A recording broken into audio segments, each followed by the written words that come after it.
Vajiraman Ravi has been still there even during my mains preparation, during both my attempts, 2023-24. I started my preparation in 2018 here as a foundation batch student, and finally I'm again back here 6 years later. The life has come full circle finally. I post-graduated actually in year 2018. After that I came to Vajiraman Ravi, as the name has always been there, where I was completely clueless कि क्या करना है क्या नहीं. And that year I think ये join किया test series मैंने, and we had those regular feedback sessions. GS we had GS. I was enrolled for the GS thing. I had that regular feedback session. After every copy that was checked, we had those mentoring sessions going on. So उससे पता चलता था what is wrong, where I should add on, what is the changes I need to make, etc. So it went like that, and I really scored good in GS. Last year also it was 435 marks in GS 1, 2, 3, 4. Hello students, my name is Shakti Dubey. I am All India Rank 1 for this year UPSC Civil Services Examination. अभी recently ही UPSC ने अपने results जारी किए जिसमें मुझे first rank हासिल हुई है, and I am really glad कि 4 फेल अटेम्प्ट्स के बाद finally I could clear this exam and I could make it to the list. मैं अपनी स्ट्रैटेजी के बारे में आज डिटेल में बात करूंगी, प्रीलिम्स की, मेंस की एंड इवन इंटरव्यू की, क्योंकि कल ही यूपीएससी ने मार्कशीट भी रिलीज कर दी है, जिससे मुझे शायद अब पता चल गया है कि क्या चीज़ें थीं जो वर्क की, क्या चीज़ें थीं जो वर्क नहीं की. और आज आई think I am also at a right position कि मैं आपको बता सकती हूँ कि कौन से ऐसे सब्जेक्ट्स हैं जिसके लिए मैं गाइडेंस अच्छी तरीके से दे सकती हूँ. शायद मेरी वो स्ट्रैटेजी आपको थोड़ी बहुत हेल्प ज़रूर करेगी. और कुछ ऐसे सब्जेक्ट्स जिसके लिए maybe I am not the right person, and मैं जानती हूँ other rankers will come forward and वो अपनी स्ट्रैटेजी अच्छे से बताएंगे. But before we go ahead, मुझे एक बहुत इंपॉर्टेंट क्लैरिफिकेशन यहाँ पे देना था. जब से रिजल्ट्स आए हैं तब से मेरे सोशल मीडिया पे, दैट इज़ इंस्टाग्राम, मेरे फेसबुक पे, मैंने बहुत सारे स्टूडेंट्स के मैसेजेस देखे हैं जिस पे बच्चे ये लिख रहे हैं कि मैम आपने कितनी कोचिंग ज्वाइन की थी, मैम आप तो हर कोचिंग की स्टूडेंट रह चुकी हो. And there were also certain comments जो शायद मुझे उतने अच्छे नहीं लगे. तो आई रिक्वेस्टेड DKT कि आई वांटेड अ प्लेटफॉर्म जहाँ मैं ये चीज़ क्लैरिफाई कर पाऊँ, और इसके जैसा neutral platform I don't think मुझे कहीं मिलता. So I just go ahead with that. मैंने अपना फाउंडेशन कोर्स किया था वाजीरामन रवि से. वो 2018 बैच की स्टूडेंट थी मैं. To get it very clear, I was a student of 2018 batch and here we are in 2025. तब जब मैंने अपना फाउंडेशन कोर्स वाजीराम में ज्वाइन किया था, इसके पीछे 2 रीजंस थे. फर्स्ट कि मेरा ह्यूमैनिटीज़ बैकग्राउंड नहीं था, तो मेरे लिए बहुत ही मुश्किल था सब कुछ शुरू से शुरू करना और एग्जाम को समझना, तो एक गाइडेंस की ज़रूरत थी, तो मैंने वो ज्वाइन किया था. Second thing, that time I was also working, तो मेरे पास सेल्फ स्टडी का बहुत ही कम टाइम होता था. So that's why I join कि 2.5 घंटे का लेक्चर होगा, मैं देख लूँगी और अलग से 2.5 घंटे में निकाल लूँगी उनको रिवाइज करने के लिए, तो शायद मेरा काम जल्दी हो जाएगा. लेकिन 2018 का वो टाइम, और मैंने फाइनली एग्जाम किया है 2024 में. क्या वो चीज़ उतनी रेलिवेंट थी आज? मैं कहूँगी हाँ, फाउंडेशन तो उसने मुझे दिया, बट यूपीएससी एक ऐसा एग्जाम है जो हर ईयर के साथ आपके नोट्स आउटडेटेड होते चले जाते हैं. तो मैंने सेल्फ बहुत इस पे काम किया है, मैंने बहुत ज़्यादा वैल्यू एडिशन किया है. Though I am very thankful to the institute, क्योंकि तब काफ़ी अच्छे कुछ ऐसे हम फैकल्टी मेंबर्स थे जिन्होंने मेरी उनकी क्लासेस ने मेरी बहुत हेल्प करी है. But you have to understand कि कोचिंग ज्वाइन करना ही सोल्यूशन नहीं है, बिकॉज बहुत सारे स्टूडेंट्स हैं जिन्होंने मुझे ये भी लिख के सेंड करा मैसेजेस में कि they don't have a better financial condition, or they are like what if they won't be able to join a coaching. मुझे अच्छे से पता है द टाइम पापा को मैंने कहा था कि मुझे ज़रूरत है कोचिंग की, and how my dad went and collected all those money and we went for the coaching. तो आई डू अंडरस्टैंड कि ये एक बहुत ही बड़ा प्रॉब्लम होता है. बट आफ्टर कोविड मैंने ये भी नोटिस किया है कि बहुत से ऐसे प्लेटफॉर्म्स हैं, बहुत से ऐसे टॉपर्स हैं, ऐसे रैंकर्स हैं जिन्होंने अपनी स्ट्रैटेजी डिटेल करी है. तो अगर आप नहीं भी अवेल कर सकते हो कोई कॉस्टली फाउंडेशन कोर्स, तो आप क्या कर सकते हो कि just go through the strategy of these toppers, of the rankers that come out every year. किसी एक को आप फॉलो कर सकते हो जो आपको सूटेबल लगे. सेकेंड, नाउ सिंस मैंने बहुत पहले अपना फाउंडेशन कोर्स किया था, फर्स्ट 3 अटेम्प्ट्स में मैं प्रीलिम्स ही क्लियर नहीं कर पाई थी. जब मैंने 3rd अटेम्प्ट में पहली बार प्रीलिम्स क्लियर किया था, तो मेरे पास मेंस का एक बहुत वास्ट सिलेबस मेरे सामने था जो मैंने शायद अभी तक कंप्लीट नहीं करा था. मुझे बहुत कुछ करना था. सो दैट मुझे सबसे डिफिकल्ट लगा था उस वक्त GS3, बिकॉज GS3 एक बहुत, इफ आपने सिलेबस देखा होगा आपको पता है कि वो करंट ओरिएंटेड है काफ़ी ज़्यादा. उसमें स्टैटिक बहुत ही कम पूछते हैं, बीट एग्रीकल्चर, बीट इकोनॉमी, या फिर मैं इवन डिजास्टर मैनेजमेंट या environment ecology, science and tech की बात करूँ तो इस वजह से मैंने शिवन सर का GS3 का कोर्स अटेंड किया था. साथ में मैंने टॉपर से बहुत सुना था कि previous year questions are very important. तो शिवन सर उसी ईयर 2023 के अटेम्प्ट में ही मैंने उनका राइट स्मार्ट का भी कोर्स ज्वाइन किया था, जिससे मुझे प्रीवियस ईयर क्वेश्चंस की मैपिंग, डायमेंशन समझना, वो चीज़ें ईजी लगी थी। इसके अलावा सिंस मैं इलाहाबाद से मैंने प्रिपरेशन करी थी, मैं सिर्फ इनिशियल 2018 में दिल्ली में थी क्योंकि I was working here also, तब मैंने यहाँ पे रह के फाउंडेशन बैचेस लिए थे उनके, and I used to attend that.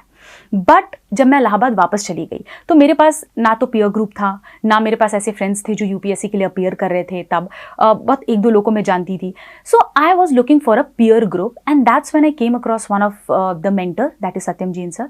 वहाँ पे उनके ग्रुप मैंने ज्वाइन किए थे, जहाँ पे हम डिस्कशंस होते थे करंट अफेयर्स के थोड़े बहुत, जिसको मैंने अटेंड किया था। सो ये 3 प्लेटफॉर्म्स थे जिससे मैं एसोसिएटेड रही हूँ। Now I will tell you, foundation course was the initial one. बाकी जो 2 मैंने तब किए जब मेरे पास मेंस में बहुत कुछ करने को था और मेरे पास टाइम बहुत कम था, तो उसको सॉर्ट करने के लिए ही मैंने क्या किया था कि कुछ लोगों की हेल्प ली, so that I could just get through. But it was that, बस mains. But I could not clear my I cleared the mains, I went till the interview, but I could not, make it to the final list in 2023. Then I had to start again, और मैंने फिर से 2024 का attempt दिया। इस year I did not join any course, I joined a test series, क्योंकि I think आप भी समझते हो कि मेंस में पेपर कंप्लीट करना उतना ही इंपॉर्टेंट है जितना इंपॉर्टेंट है प्रॉपर आंसर की structuring, and that comes with practice. तो प्रैक्टिस के लिए मैंने वाजी राम एंड रवि का शॉर्ट प्रोग्राम ज्वाइन किया था, जो उस वक्त सजल सर हेड कर रहे थे। उनके गाइडेंस के अंदर ही वॉज माई मेंटर, तो उन्होंने मुझे बहुत अच्छी तरीके से गाइड किया था। टॉकिंग अबाउट एथिक्स, ड्यूरिंग उस ईयर श्योर शॉट में I had another mentor, she was guiding me for ethics, and she basically help me a lot. थोड़ा सा उन्होंने मुझे, दो मेरे लास्ट ईयर मार्क्स 126 थे, they were like pretty good, but still I got guidance from her because she herself has secured 137 marks in the 137 138 in the previous attempt, so she could guide me better, and unki learnings I applied, and finally I could score this year I think one of the highest marks. It's 141 in ethics, and I think that's why I can better tell you about what is an approach for that paper to go ahead. Then comes the interview stage.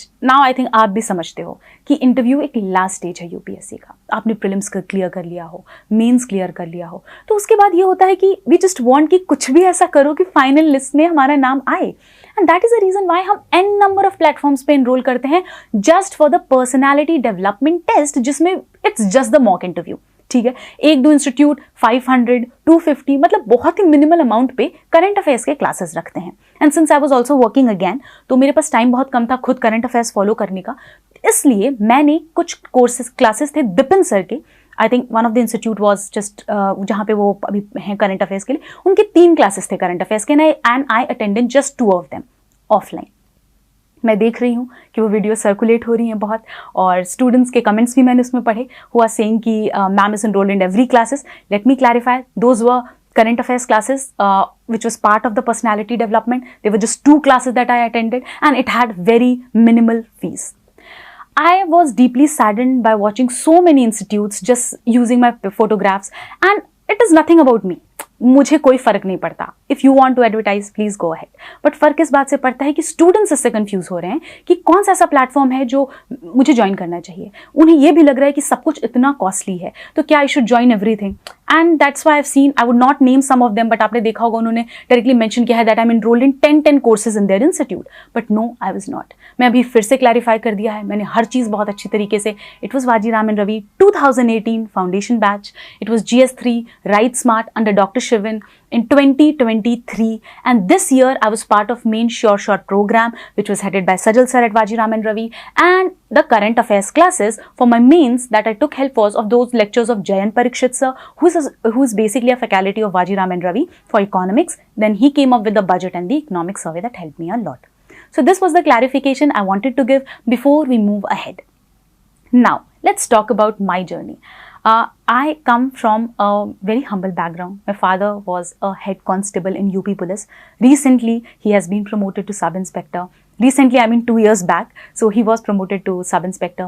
My mother is a housewife, but I think the dream that they saw to make us, financially independent, to make us, strong enough to face the world, उनका जो contribution रहा है मेरी journey में, that is irreplaceable.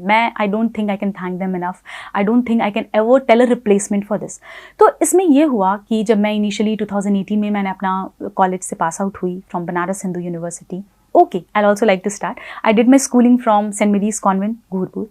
Then I went ahead और मैंने Allahabad university से अपनी ग्रेजुएशन करी, and then Banaras Hindu university से मैंने पोस्ट ग्रेजुएशन करी थी। I passed out from the college in 2018. Financial condition उतनी अच्छी नहीं रही है हमेशा से, so I went ahead for a job. तो तब जब मैंने स्टार्ट किया, that's when I join Vajiram and Ravi for foundation course, as I mentioned why. तो उस वक्त मेरे पास क्या था, टाइम बहुत कम था, and I gave my first 2 attempts alongside the job, and that is why I think this was one of the reason, क्योंकि मैंने फुल फोकस प्रिपरेशन नहीं करी थी, I could not clear. And as I also mentioned in my interview with Sansad TV that I told that कि मेरी mummy एक चीज़ कहती थी कि दुनिया में सबसे झूठ बोलना, पर खुद से कभी झूठ मत बोलना। तो जब 2 attempts में फेल हुई and I was getting frustrated कि ये क्या है, यूपीएससी तो बहुत टफ है, मुझसे शायद नहीं हो पाएगा, then she said just sit down and talk to yourself. क्या तुमने वो रिक्वायर्ड इनपुट दिया है, क्या तुमने वो मेहनत करी है? एंड आई रियलाइज्ड कि हाँ, शायद मैं उतने आवर्स नहीं दे रही हूँ। जब टॉपर्स कह रहे हैं कि 8 से 10 घंटे लगते हैं, जब वो उतनी मेहनत कर रहे हैं, तो how am I coming from a non humanities background expecting to clear it without any effort? तो तब कोविड भी आ गया था and we were at home, so I just resign from my job and I started the full fledged preparation जिसको कहते हैं। फिर मैंने दिया पूरी तैयारी के साथ, तब मैंने अपना ऑप्शनल्स चूज़ किया, मैंने अच्छी तरीके से मेंस पे वर्क किया और मैंने दिया 2022 का अटेम्प्ट। जब मैंने 2022 का अटेम्प्ट दिया, उस ईयर मैंने प्रीलिम्स नहीं क्लियर किया, सो this was my 3rd consecutive failure in UPSC prelims.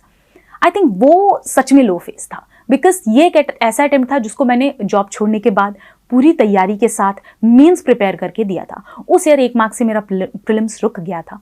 But I think जब आप अच्छी तैयारी से एग्जाम देते हो तो एक सबसे अच्छी चीज़ जो होती है वो ये है कि आप अपनी गलतियां आइडेंटिफाई कर पाते हो। आपको शायद पता चलता है कि अच्छा ओके, ये चीज़ों में कमियां रह गई थी। तो मैंने अपना जब 2022 का पेपर एनालाइज किया, उस ईयर आई थिंक कुछ क्वेश्चंस थे pair type, and I thought कि मोस्ट ऑफ दोज क्वेश्चंस ही ऐसे थे that went wrong for me, क्योंकि आई थिंक न्यू था। सो मुझे ये चीज़ समझ में आई कि maybe I was not ready to absorb the shock जो यूपीएससी ने वो नए पैटर्न के साथ दिया था। So I couldn't clear, but I thought कि नॉलेज गैप, मतलब जो क्वेश्चंस मैंने, जो कंसेप्ट्स मैंने पढ़े थे उससे क्वेश्चंस गलत नहीं हुए थे, करंट अफेयर्स के क्वेश्चन गलत नहीं हुए थे, शायद पेपर अटेम्प्ट करने की स्ट्रैटेजी जो थी वो मिसिंग थी। सो आई रियलाइज्ड कि अब 2023 के अटेम्प्ट में मुझे स्ट्रैटेजी पे काम करना है। तो that is how I brought certain changes, जिसकी वजह से मैंने 2023 का भी प्रीलिम्स क्लियर किया और 2024 का भी प्रीलिम्स क्लियर किया था। तो वो क्या चीज़ें थी जो मैंने अपनी स्ट्रैटेजी में चेंज की? पहले 2 अटेम्प्ट के बारे में आई डोंट वांट टू से, क्योंकि तब नॉलेज गैप ही बहुत था। 3rd अटेम्प्ट में मैंने क्या किया, मेरी एनसीईआरटीज डन थी, कुछ स्टैंडर्ड बुक्स डन थी, एंड मैंने प्रीवियस ईयर क्वेश्चंस को बस देखा था।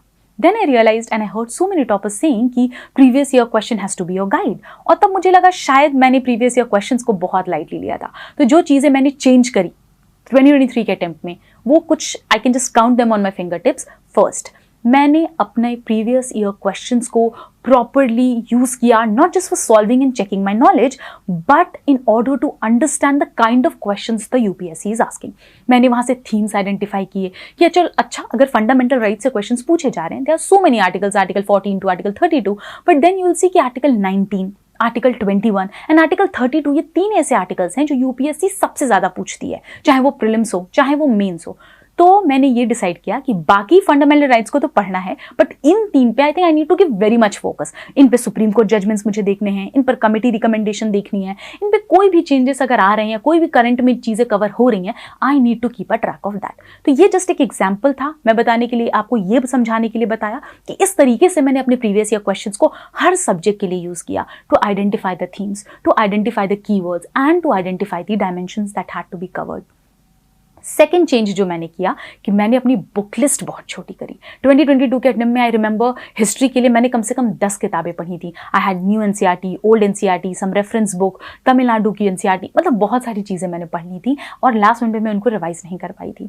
तो इस वजह से मैंने इस बार डिसाइड किया this is just one book that I follow for every subject. तो let me get started with my resources as well. यहीं पर for history for ancient history, I used Tamil Nadu board की NCERT and themes in Indian history part 1, which is the new NCERT of class 12th. Then for medieval मैंने कोई NCERT refer नहीं करी थी, क्योंकि medieval usually initially नहीं पूछ रहे थे। 2022 के बाद क्वेश्चंस अपीयर करना शुरू हुए थे, तो मैंने आई थिंक 2021 में एक ऑनलाइन यूट्यूब वीडियो से अपना एनसीईआरटी कंप्लीट किया था। आई थिंक अभी मैं सर्च कर रही थी उन मैम की video and I couldn't get them, so I think they are now not there on YouTube any more, but तब 2021 में मैंने लेक्चर्स वहाँ से कंप्लीट किए थे। I did not refer to any book for that. Third comes your modern India, उसके लिए मैंने सिर्फ और सिर्फ स्पेक्ट्रम रेफर की थी। आर्ट एंड कल्चर के लिए I used introduction to fine arts which is an NCERT of class 11th, so this was about history. For geography मैंने 11th और 12th की NCERT यूज़ की थी। There are 4 books in total. इसके अलावा मैंने क्लास नोट्स जो मेरे वाजी राम एंड रवि के थे उनको तो फाउंडेशन की तरह यूज़ किया था थोड़ा बहुत, बिकॉज ज्योग्राफी थोड़ा टेक्निकल सब्जेक्ट है। मनोजा सर के नोट्स थे वो मैंने यूज़ किए। और उसके बाद फॉर मैपिंग मैंने खुद से वर्ल्ड मैपिंग करी है, खुद से इंडियन मैपिंग करी है फ्रॉम यूट्यूब, जो फ्रीली अवेलेबल वीडियोज़ हैं। आई नो अभी मैं अगर नाम लूँ चैनल्स का वो मोनेटाइज हो जाएंगे। I know if I talk about them you will not be able to access them any more freely, so I will not name them. You are intelligent enough to go to YouTube and search for some really good videos, you'll find them, trust me. तो मैंने free resources से ही उसको करा था, world mapping और India mapping, and I was good to go. You can look for any of the channels. उसके बाद let's talk about economics. Now economics की story थोड़ी यूनिक है because economics has really been really tough for me क्योंकि to understand the basics, क्योंकि अगर आप एक भी चीज़ गलत समझते हो ना, your entire understanding of the Indian economy like starts declining. तो I had followed श्याम सुंदर सर के notes and he was Shyam sir के notes, he was faculty of Vajiram and Ravi. तो क्योंकि मेरे पास बैकग्राउंड बिल्कुल भी नहीं था तो मैंने उनका notes को यूज़ किया था, एंड जयंत सर के notes, तो these were 2 I used, but as I told, UPSC is all about staying relevant. तो 2018 के वो नोट्स 2020 तक आते तक आउटडेटेड हो गए थे। सो आई टेल यू, तब मैंने यूज़ किए श्रीराम IAS के नोट्स जो मैंने मार्केट से उठाए थे। Nothing from paid course, nothing from anywhere else, I just picked up notes from the market. And apart from that मैं हर साल जयंत सर की कुछ वीडियोज़ थी जो यूट्यूब पे फ्रीली अवेलेबल होती थी, करंट उसकी इकोनॉमिक सर्वे और बजट की, I use to follow that. तो उससे मेरा इकोनॉमी स्ट्रांग हुआ। तो just for my foundation I used Vajiram के कोर्स थोड़ा सा इनिशियल डेज में, and then I went on with Shriram IAS, और फिर हर ईयर मैं उसको बेसिकली कॉम्प्लीमेंट करती रहती थी from the economic survey and budget. अब पॉलिटी की बात करूं तो पॉलिटी के लिए मैंने लक्ष्मीकांत को रेफर किया था specifically for the prelims. Now let's talk about another important resource I would like to mention. Abhay Kumar sir हैं जिनका एक अपना YouTube चैनल है। I try to post the link of that channel on my official Telegram group जो कि है Shakti Dubey _1। Please, that is my only official Telegram channel, and वहाँ पे मैं पोस्ट कर दूंगी उस अभय कुमार सर के YouTube का वीडियो का link. There he has come up during the COVID with 500 MCQs. उस 500 MCQs के थ्रू एक नई अंडरस्टैंडिंग डेवलप हुई फॉर पॉलिटी, बिकॉज सर ने जो एक्सप्लेनेशंस दिए हैं that gave me a new way of approaching the questions, and that is why that benefited me so much so that I ended up taking PSIR as my optional. So these were 2 sources of polity that I referred to for my prelims. Because prelims में अगर हम देखें तो polity से usually theme current के होते हैं, but questions static concepts पे पूछे जाते हैं। For example, if 2023 was the year जहां पे हमने देखा था कि प्रेसिडेंट इलेक्शंस पे क्वेश्चंस थे, it was because that was there in the news. अगर new CJI is appointed, there will be question in prelims on appointment of the CJI of India. So this is that simple. They'll pick up the theme from current affairs, but they'll ask static questions. So I was good to go with these 2 sources with a bit of current addition. But this changed for my mains, which I'll be covering in the upcoming video. So now what happened is, these were the 4 static subjects that we call, jiske liye I have detailed the book list and everything that I followed. Apart from that, then comes 2 major subjects that are very current oriented. Those were environment and ecology and science and technology.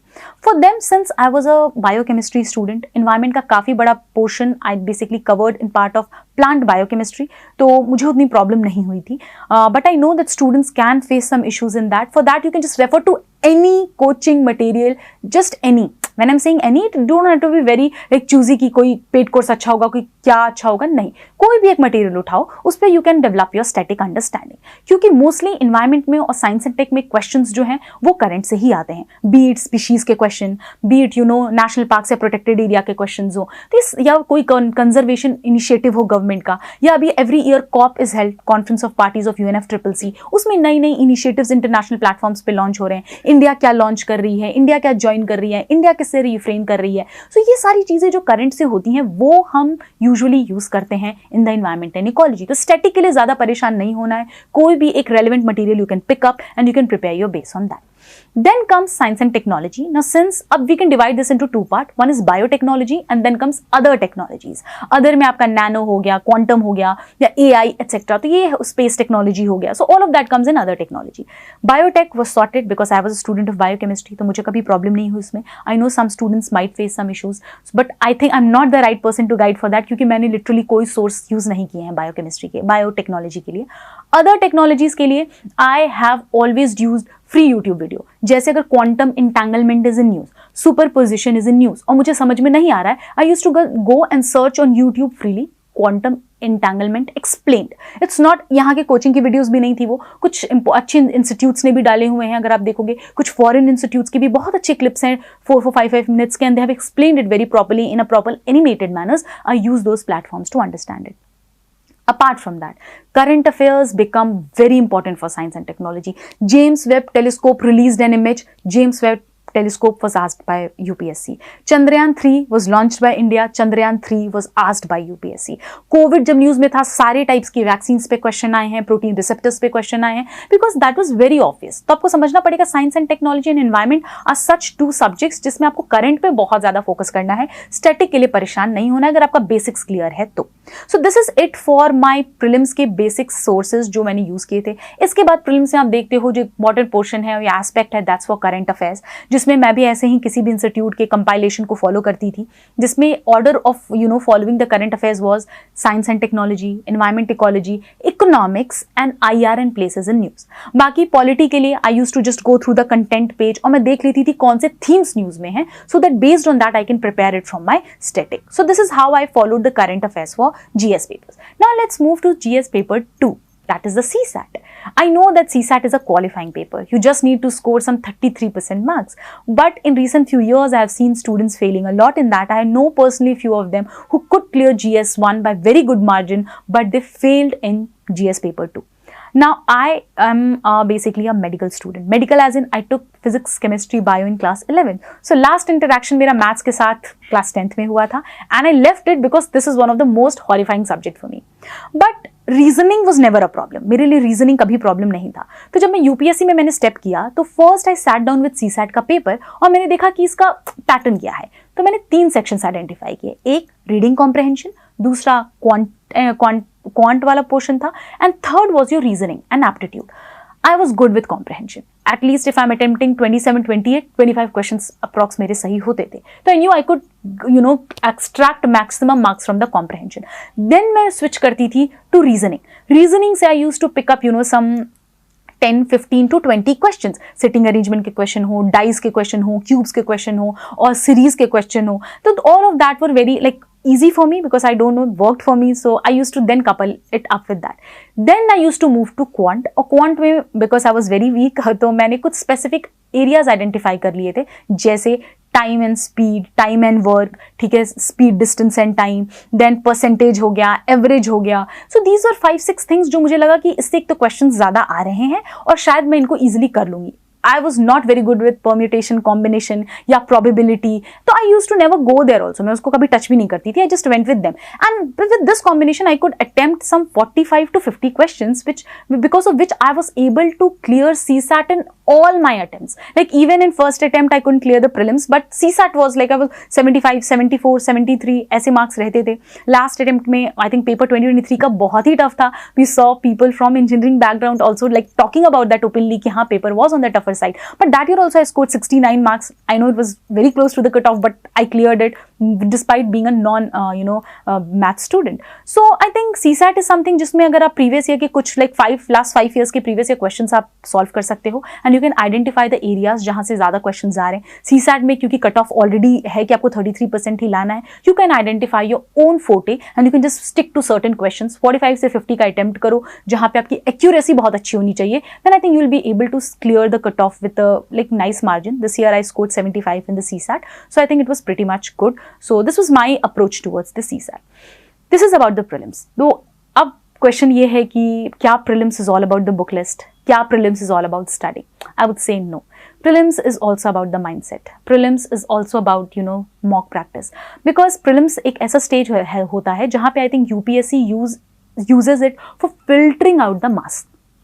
lakhs will appear and only 15 to 16,000 will appear for mains. तो lakhs से जो हम 20 या 15,000 पर आ रहे हैं, वो जो filtration हो रहा है वो हो रहा है prelims के stage पे. Prelims का आई थिंक फियर भी मुझे बहुत था because I was the one जिसने 3 back to back prelims fail किए थे. और उसके बाद when I went on the 4th attempt, वो जो माइंडसेट था दैट यू लूज देयर, जब आप देखते हो पेपर 2023 का पेपर बहुत ही अनकन्वेंशनल था, सारे पेयर टाइप्स क्वेश्चन थे mostly, and I did not know what to do because 2022 का जो फियर था it like turn became even worse there in the hall. But then I realized one thing, मैंने already बहुत साल दिए हैं UPSC को, मतलब मैंने मेहनत करी है. सेकेंड थिंग, मेरी एनसीईआरटी डन है, मेरे बेसिक्स डन है, मेरे करंट अफेयर्स डन है. तो अगर कोई क्वेश्चन मुझे नहीं आता है, डेफिनेटली कोई स्टूडेंट जिसने ये सब चीजें की होंगी तो उसे भी नहीं आता होगा. That's what the mindset I kept and I tried to calm myself down and I went ahead with that. And I think I was able to clear by 82 marks. Last year 75 cut off था, I scored 82 and it was pretty much good for me to clear the prelims. तो इसमें एक चीज ये मैं mention करना चाहूंगी कि प्रैक्टिस इज वेरी इंपॉर्टेंट. एक होता है एमसीक्यू सॉल्विंग एप्टीट्यूड, वो that you know that UPSC जब पेपर सेट करती है तो 100 क्वेश्चंस में से you know there are some 20 to 25 questions जो आपको आते हैं. रिमेनिंग उसमें जितने भी क्वेश्चंस हैं, ठीक है, then we are left with some 75 questions. उसमें से 10 ऐसे क्वेश्चंस हैं जो यूपीएससी सॉल्व करने के लिए दे ही नहीं रही है. They are just there for you, you know, to not solve them, not attempt them. Example, एक स्पीशीज वाले क्वेश्चन आते हैं, some species will be name and it will be as these are species of, then birds, reptiles etcetera. You have to be very sure about that answer. You cannot be guessing there. ठीक है, तो कुछ questions ऐसे UPSC unconventional पूछती है जो I think वो कुछ 10 क्वेश्चंस ऐसे होते हैं जो कोई नहीं, जो किसी को नहीं आता. You can just go for some intelligent guesses etcetera, जहां पे you know there is 150% chance of failing and 50% chance of getting it correct. Remaining वो जो 60 से 65 क्वेश्चंस हैं, वहां पे आप नोटिस करोगे you get confused in 2 options, you get confused in 3 options. How do we tackle that? उसके लिए you are required to have that MCQ solving aptitude. और वो कैसे डेवलप होगा? जब आप कंसिस्टेंटली वर्क करोगे प्रीवियस ईयर क्वेश्चंस पे, यू विल रियलाइज कि कुछ ऐसे स्पेसिफिक टाइप के स्टेटमेंट्स हैं जिसको यूपीएससी करेक्ट करती है, कुछ ऐसे स्पेसिफिक स्टेटमेंट्स हैं जिसको यूपीएससी रॉन्ग करती है. You know, you just go with the vocabulary of UPSC. That's very important. तो उस चीज को मैंने फॉलो किया और साथ में मैंने बहुत ज्यादा मॉक टेस्ट दिए. अब अगर आप ये जानना चाहते हो कि मैंने किस इंस्टीट्यूट के दिए, there was not one institute. I picked up the you know question papers from the market. कुछ 10-15 मैं पिकअप करती थी. I use to solve. Marks पे मैं कभी भी you know I would never get bog down because मैं marks देखना मेरा टारगेट नहीं था. मेरा ये टारगेट था कि अगर मैंने जो बेसिक्स पढ़े हैं वहां से कुछ गलत ना हो, जो करंट अफेयर्स किए हैं वहां से कुछ गलत ना हो, और अगर कुछ ऐसे अच्छे क्वेश्चंस मुझे मिल रहे हैं, अच्छे थीम्स मुझे दिख रहे हैं टेस्ट में, जो मान लो अगर हर पेपर में रिपीट हुआ है, इसका मतलब वो एक इंपॉर्टेंट टॉपिक है, इसीलिए हर कोचिंग ने उसको कवर किया हुआ है, तो I use to add them in my notes. तो इस तरीके से मैंने मॉक्स को सॉल्व किया था. If you ask number of mocks, तो I think there was some 2023 में तो मैंने बहुत ज़्यादा मॉक्स दिए थे बिकॉज फोकस ही प्रिलिम्स था टू गेट दैट क्लियर. तो उस ईयर मैंने अप्रॉक्सीमेटली 50 से 55 मॉक्स दिए होंगे from November to May. Don't think कि मैंने एक महीने में 55 मॉक्स दिए हैं. मैंने नवंबर से शुरुआत कर दी थी. हर वेंसडे और हर संडे को मैं मॉक्स देना, मैंने फुल लेंथ टेस्ट शुरू किए थे and that's how I completed some 50 to 55 मॉक्स.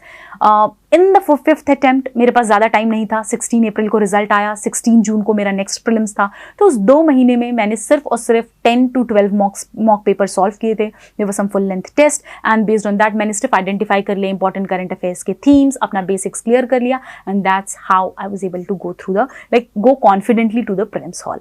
So if I sum up the prelims, I have mentioned some NCERTs, I have mentioned some standard books, I talked about the importance of previous year questions and then the importance of solving certain mocks. So this was it for the prelims part. These are my learnings that I took and which helped me clear the examination in both attempts. Also when I talk about the mock test, अब एक question आता है कि should we attempt then online या offline करें, क्या उसके लिए हमें दिल्ली आने की ज़रूरत है? आई थिंक बहुत से ऐसे इंस्टीट्यूट्स हैं जो all over India mock test कराते हैं. ठीक है, जस्ट बिफोर योर प्रीलिम्स कुछ ऐसे टेस्ट होते हैं to stimulate the environment of the examination. Initially अगर आप चाहो तो आप ऑनलाइन मॉक्स दे सकते हो, not an issue, but 2 or 3 months before the prelims is a time you should go for solving offline mocks. अब offline mocks का मतलब क्या है? You can get the paper from the market, you can get the OMR sheet from the market as well, and you can start filling it or doing it in a very offline manner.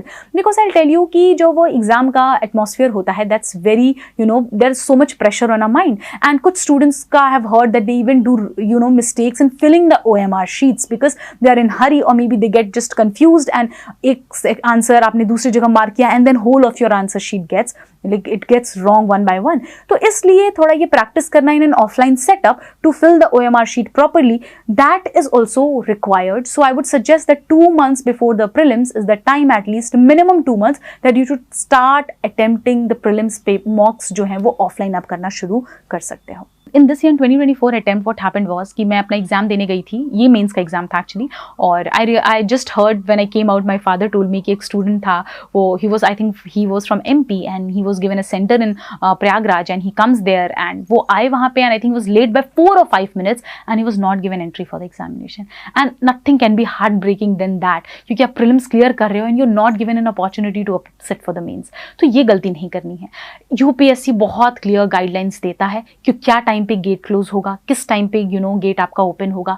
Please reach 1 hour before. आप 1 घंटा extra पढ़ के उस दिन कुछ नया नहीं कर लोगे, just trust me, but exam में बैठना इज मोर इंपॉर्टेंट. तो हमें क्या करना है, अगर सेंटर कहीं दूर है तो एक दिन पहले जाके देख लेंगे सेंटर. अगर सेंटर पास में है, अगर हमें पता है, तो हम कोशिश करेंगे कि मॉर्निंग में 1 hour एटलीस्ट बिफोर हम सेंटर पे पहुंचने की कोशिश करें, so that we don't miss the paper because of our negligence. ठीक है, so this has to be one very important thing. Please keep in mind कि एग्जाम के पहले एक ये चीज भी बहुत इंपॉर्टेंट है. ठीक है, otherwise even if suppose you will be allowed entry, वो जो हसल हो जाएगा गेट पे ना, you will be in anxious state. फिर आप रूम में जाओगे to settle down everything is going to be difficult. So काम क्या करना है, एक दिन पहले ही एग्जाम सेंटर देख लो, अपने नोट्स वगैरह जो भी आपने रखने हैं, जो इंपॉर्टेंट आईडी है आपका, एडमिट कार्ड है, पेन्स हैं, extra pens and all, please carry all of them properly and then reach the examination centre at least 1 hour before. This was about the prelims and the strategy that I used, the certain important learnings of 5 attempts that I wanted to forward it to you all. Also now if we talk about कि भाई prelims में what is the ideal timeline, कितने revisions देने चाहिए, कितनी बार चीज़ों को पढ़ना चाहिए. अब ये मेरा 5th अटेम्प्ट था, तो अगर मैं कहूँ मैंने 10 रिविजन दिए थे प्रीलिम्स के पहले, बहुत ही ऑब्वियस है क्योंकि मैं 5 साल से पढ़ रही थी, मेरे पास ज़्यादा कुछ नया कवर करने को नहीं था, स्टैटिक कंप्लीट था and I just wanted to do some current updation. तो माइट भी अगर मैं कहूँ तो ये first attemptees won't relate to me, but एक आइडियल तरीका ये होता है कि हम दिसंबर तक अपना मेंस सब कुछ रैप अप कर लें. ठीक है, जनवरी से हम प्रीलिम्स के लिए प्रिपेयर करना शुरू करते हैं. प्रीलिम्स के लिए प्रिपेयर करने का मतलब है कि हम अब मॉक टेस्ट देंगे, एमसीक्यू टाइप्स, हम सीसैट पे फोकस करना शुरू करेंगे, हम अब एथिक्स या ऑप्शनल को थोड़ा बैक स्टेज पे लेकर जा सकते हैं और प्रीलिम्स वाली चीजों को हम आगे लेकर आ सकते हैं. आइडियली आपको क्या करना चाहिए, January and February should be used for one proper detailed revision. And this is I am saying talking about revision. ऐसा नहीं कि आपने पहले कुछ नहीं पढ़ा था और अब जनवरी से फरवरी के बीच में उसको पढ़ने की कोशिश कर रहे हो. एक बार अगर आपने बेसिक्स अपने कर लिए तो जनवरी से फरवरी तक you can just use it for one detailed revision. Then in month of March we can march until 15th of April, यानी 45 days में we can keep another slot of revision, and that's how we can at least plan for 3 or 4 revisions before the exam. I'll tell you why. Because UPSC में इतना vast syllabus है कि to just retain all of that in your brain is a biggest challenge, and retention comes from revision. तो ये जो 3 या 4 revisions हैं minimum, वो करने हैं before your prelims. Now I also realize कि 1 day before the prelims is the game changer. 90% of us fail before actually failing in the prelims examination, क्योंकि हमारा जो confidence है वो कम हो जाता है, anxiety बहुत ज़्यादा होती है, ऐसा लगता है कि शायद मेरे सिवा सबने ही पढ़ाई करी है, I am the only one जिसने बहुत अच्छी तरीके से चीज़ों को कवर नहीं किया है, मेरा करंट नहीं कवर्ड है, मेरा स्टैटिक नहीं कवर्ड है. रिलैक्स, वो सारी चीज़ें देखी जाएंगी जो अगर आपने मेहनत करी है अच्छी तरीके से. हैव कॉन्फिडेंस ऑन दैट, थोड़ा बहुत. I am not saying over confidence, but confidence तो होना चाहिए that yes I have done that and इस वजह से I will be able to tackle the questions in the examination, क्योंकि एनसीईआरटी डन है, स्टैटिक डन है, बेसिक्स डन है, साथ में हमने प्रीवियस ईयर क्वेश्चंस भी देख लिए हैं, करंट अफेयर्स अच्छे से फॉलो किया है throughout the year, then I think I am good to go. तो आपने क्या करना है, आई नो कि कुछ लोगों को नींद नहीं आएगी, वो उससे परेशान हो जाते हैं. Don't, just rest, lie down, let the thoughts come and go, try sleeping. हम कोशिश करेंगे अगर हम 8 hours if we can sleep before prelims that would be better. But नींद नहीं आ रही है तो उसकी टेंशन अब नहीं लेना है कि नींद क्यों नहीं आ रही है, वो कॉमन है, उस रात किसी को नहीं आती है, because next day you have one of the very big day for you, because इसी के लिए आपने 1 साल पूरी तैयारी की है, प्रिपरेशन की है. थोड़ी सी एंग्जाइटी होती ही है, कॉमन है, बट हम उसको ओवर पावर नहीं करने देंगे खुद को. विल ट्राई टू काम आवर सेल्फ डाउन और हम जाएंगे. मे बी आपके पास कोई किसी का भी सहारा हो सकता है, पेरेंट्स हों, भगवान हो, जिससे भी बात करके आपको सुकून मिलता हो, just talk and let your mind calm, leave it everything on the almighty. If you have worked hard, I really pray you all get through. Now when you enter the examination hall, the mindset that you have at that moment is really important. क्योंकि कभी कभी क्या होता है कि हम क्या करते हैं, क्वेश्चन नंबर 1 से शुरू करते हैं and we go to question number 100, मतलब वही क्रोनोलॉजी में जाएंगे. Now what if first 10 questions are of history मेरे लिए, तो I use to get so much anxious, क्योंकि उस 10 में से मुझे मुश्किल से 5 या 6 आते होते थे, या मे बी 3-4 भी आते थे. So what was the thing is कि आपका जो कॉन्फिडेंस है वो वहीं डिक्लाइन हो जाएगा. So it's not always compulsion to start the paper from question number 1. पहले 5 मिनट में just take 5 minutes and skim through the paper. हाथ में एक पेंसिल ले सकते हैं और हम लिख लेंगे कि पहला जो क्वेश्चन देखोगे आप. When you see the first question, आपको समझ में आ जाएगा कि क्वेश्चन किस सब्जेक्ट का है. Just mention, if it's polity mention polity, skim through. देखोगे 11 से फिर क्वेश्चन का सब्जेक्ट आपका चेंज हो जाएगा. जस्ट कीप मेंशनिंग, यहाँ पॉलिटी के क्वेश्चंस हैं, यहाँ इकोनॉमी के क्वेश्चंस हैं, यहाँ हिस्ट्री के क्वेश्चंस हैं, यहाँ ज्योग्राफी के हैं, ये थोड़ा बहुत मुझे करंट अफेयर्स लग रहा है, ये मुझे एनवायरमेंट. तो 5 मिनट पेपर का शॉक एब्जॉर्ब करने के लिए लो and just try highlighting the sections जो हैं different. Then start from the subject which is your forte. Mine was polity, तो I used to start from polity itself. आप जब पहले 10 questions ऐसा करो जिसमें से आप 8 attempt कर पाओ, trust me, your confidence will skyrocket, your confidence will boost. आपका mind अपने आप calm down हो जाएगा and you will be able to better perform in other subjects. तो even if history के कुछ नहीं आ रहे हैं, आपको लगेगा चलो I have already attempted some 25 to 30 questions, short questions कि अच्छा ये तो मुझे आते ही आते थे. अब रिमेनिंग पे हम अपना दैट पेरिफेरल नॉलेज हो गया, वो अप्लाइड नॉलेज हो गया, वो एप्टीट्यूड हो गया, वो अप्लाई करके हम पेपर को सॉल्व करने की पूरी कोशिश करेंगे. नाउ ऑल्सो अब ये है एक बेसिक कंसेप्ट स्टूडेंट्स का, क्या स्टैटिक करें, करंट अफेयर्स करें. I think I have known personally some of them who used to spend have 50% of the day on current affairs, क्योंकि हमें लगता है कि सब कुछ ही करंट अफेयर्स है. नहीं, ऐसा नहीं है. यूपीएससी ने एक बहुत ही प्रॉपर बैलेंस मेंटेन करके रखा है. करंट अफेयर्स के लिए हैव जस्ट फॉलो 1 न्यूज़पेपर, ठीक है, and be regular with that. Consistent रहो, न्यूज़पेपर फॉलो करो एंड इन द एंड बहुत सारे कोचिंग्स ऐसे हैं जो कंपाइलेशंस लेकर आएंगे. Whichever you are comfortable with, pick them up. सारे में मोर और लेस द सेम कंटेंट ही होता है. Just pick any one of them. But if I am picking up a compilation, make sure I am revising it at least 3 to 4 times. अगर आप वो नहीं कर पा रहे हो then don't pick it up. एक बार पढ़ने का कोई पॉइंट ही नहीं है अगर आप उसको 3-4 बार रिवाइज ना कर सको, बिकॉज तब आपको इंफॉर्मेशन रिटेन ही नहीं होगी. So what we can do is, for current affairs की थोड़ा सा lesser time, have your static strong and complemented with current affairs. तो ये एक प्रॉपर बैलेंस आपको मेंटेन करना है. किसी भी एक चीज को बहुत ज्यादा या ओवर इंपॉर्टेंस देनी नहीं है. Also, if we see, prelims are just 3 weeks I think away, if I'm not wrong, and here we are sitting just 3 weeks before the prelims. I would suggest there are few basic things. First, do not study anything new now. अब कुछ नया पढ़ने का time नहीं है, अब कुछ नया उठाने का टाइम नहीं है. जो आपने पढ़ा है ना, just give it a full fledged revision.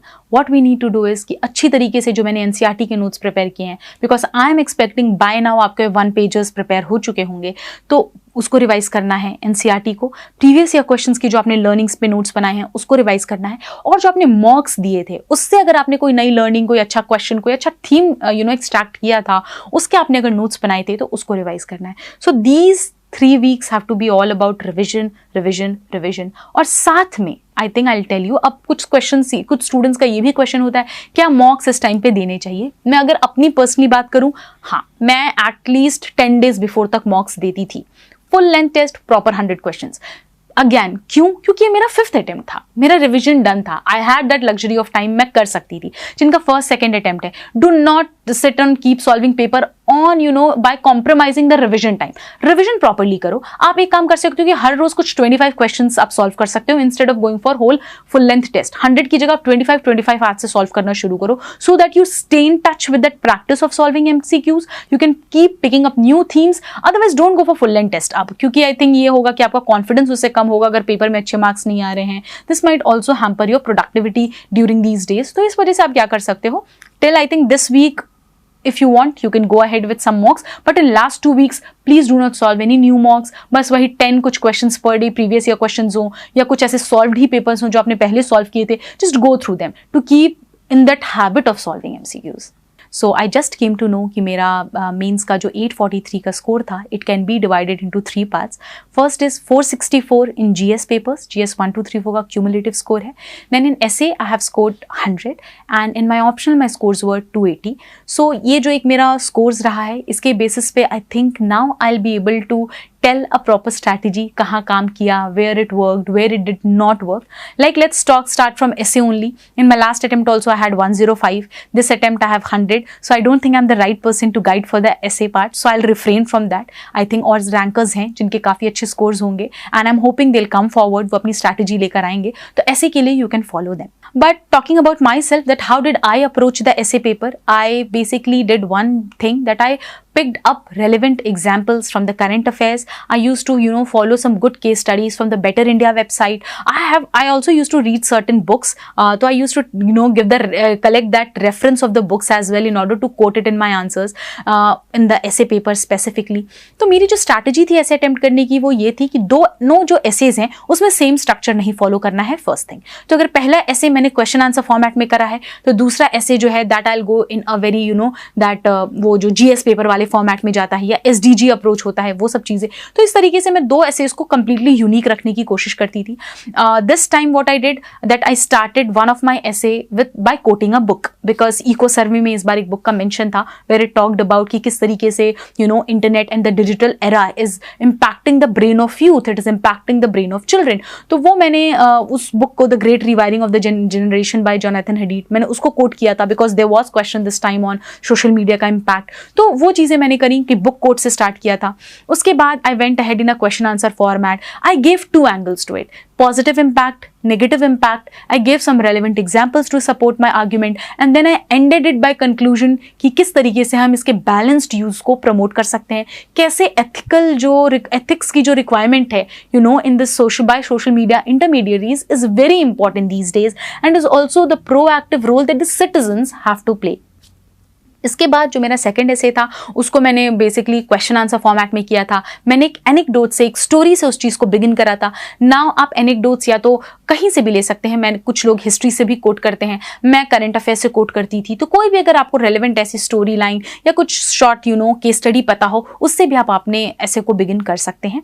And I went in that GS paper 1 format. जैसे GS पेपर के फॉर्मेट में मैं ऐसे को अप्रोच करती थी, बाकी हिस्ट्री का कोई डायमेंशन, ज्योग्राफी का कोई डायमेंशन, सोसाइटी का, तो GS पेपर 1 के सारे डायमेंशन मैप कर लिए, पेपर 2 के सारे डायमेंशन मैप कर लिए. इस तरीके से I was able to generate some 15-16 dimensions in the single essay. और इससे मेरा आंसर काफी मल्टी डायमेंशनल लगता था, but I don't know if that is the right one for you guys to follow. But I'll also upload some of my answer copies for essay on my channel and you can go through them and get an idea that how or which kind of essays you can write for the UPSC examination.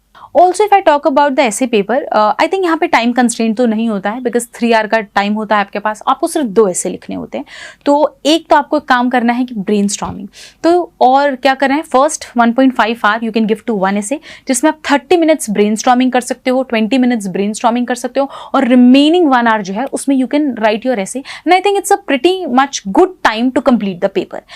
Also जब मैं brain storming की बात कर रही हूँ, please keep in mind कि ये नहीं कि मैंने सेक्शन ए से एक ऐसे चूज किया, सेक्शन बी से एक ऐसे चूज किया एंड मैं बैठ के 1 घंटे सिर्फ ब्रेन स्टॉर्मिंग कर रहा हूँ. नहीं, पहले ब्रेन स्टॉर्मिंग फर्स्ट ऐसे के लिए करना है, write it down, then brainstorming for the second essay and then write it down.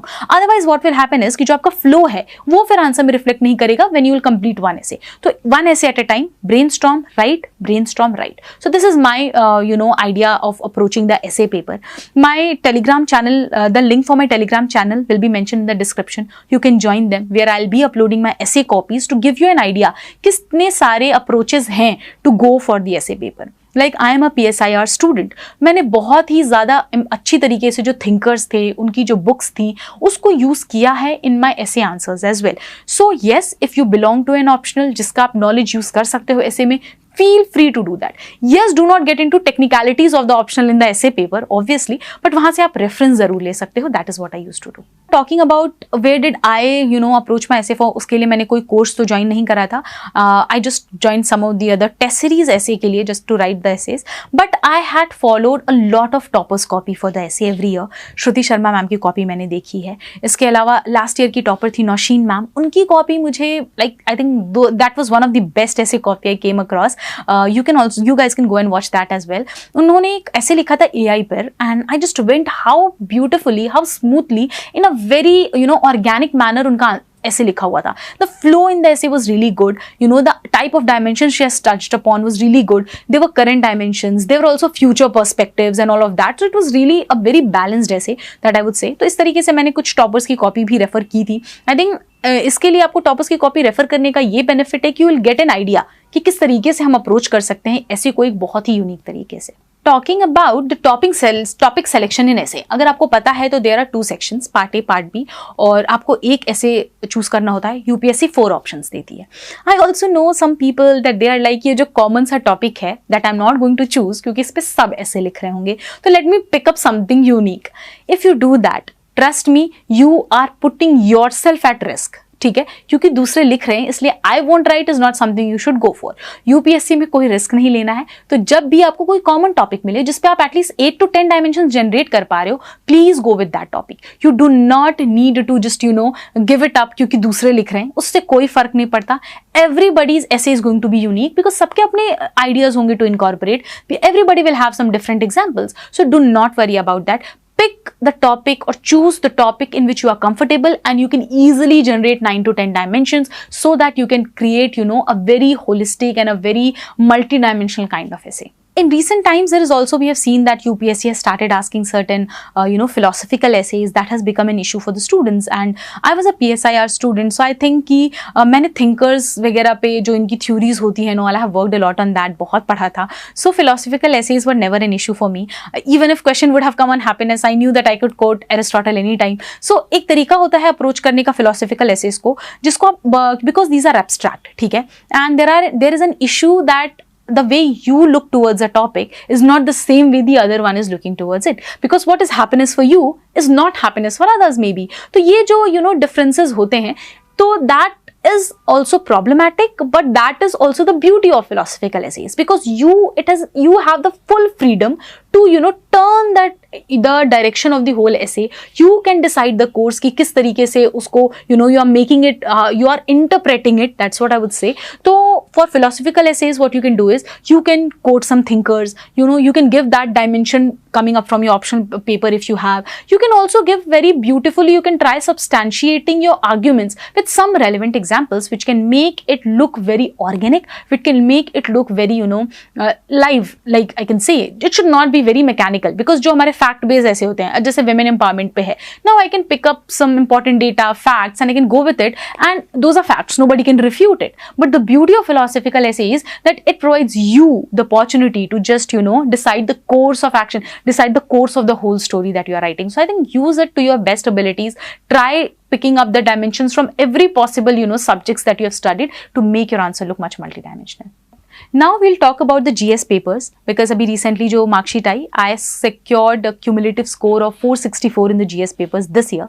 2023 में भी मेरे GS के cumulative score was 435, which was also like pretty much good. So I think I'm the person that I can tell you what worked for me. Last year also I was not part of any course. I was not part of any coaching institute. I did the GS preparation by the freely available channel था सत्यमजीत sir का तब. तो I was a part of that.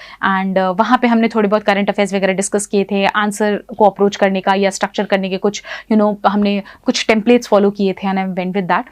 So last year also I scored good. This year also my scores are pretty much good only. In GS paper 1 I have secured 112 marks. GS paper 2 में I got 125. वो मेरा optional भी है, तो I think मेरे लिए थोड़ा easier side पे था. GS paper 3 में both the years I had a bit low score. Last year 85 था, इस year 86 है. तो and then comes your GS paper 4. Last year I had 126 score. This year I have the score of 141. So I think I know what worked for me in the GS papers. If we have to look at that कि किस तरीके से मैंने approach किया, तो I'll go paper wise अभी. I'll tell my sources, I'll tell my strategy, and also tell that how things unfolded for me and how it was different to approach each and every GS paper. Let's get started from GS paper 1. We know in GS paper 1 we have history, we have geography, and we have society. Now history geography is more or less the very static aspect that we call, and इसके लिए मैंने वही resources रखे जो मेरे prelims के थे, as I've already mentioned. तो वो same resources थे, nothing new, but we know कि ज्योग्राफी में जो डिजास्टर मैनेजमेंट वाला एस्पेक्ट हो, ज्योग्राफिकल फिनोमिना हो, be it cloud burst, be it rainfalls और साइक्लोन्स एक्सेट्रा, उस पर क्वेश्चन आते रहते हैं. They are also part of disaster management, but क्योंकि these are result of geographical phenomena, वो एक करंट एस्पेक्ट रहता है. तो उसके लिए मैंने करंट अफेयर्स से अपने नॉलेज को सप्लीमेंट किया था. हिस्ट्री की बात करें तो in mains you also have 2 new subjects, that is post independence and we also have the world history. Last कुछ ईयर्स से क्वेश्चंस नहीं आ रहे थे, but from 2023 we are witnessing कि world history is witnessing a resurgence, कि I think वापस से अभी 1-2 क्वेश्चंस आने लगे हैं वर्ल्ड हिस्ट्री से. वर्ल्ड हिस्ट्री के लिए टॉपर्स नोट शेयर किए गए थे मेंटर्स के द्वारा, तो I just used them. I have not referred any book for post independence, I have not referred to any book for post independence and for the world history. World history के लिए तो toppers के notes मैंने refer किए थे.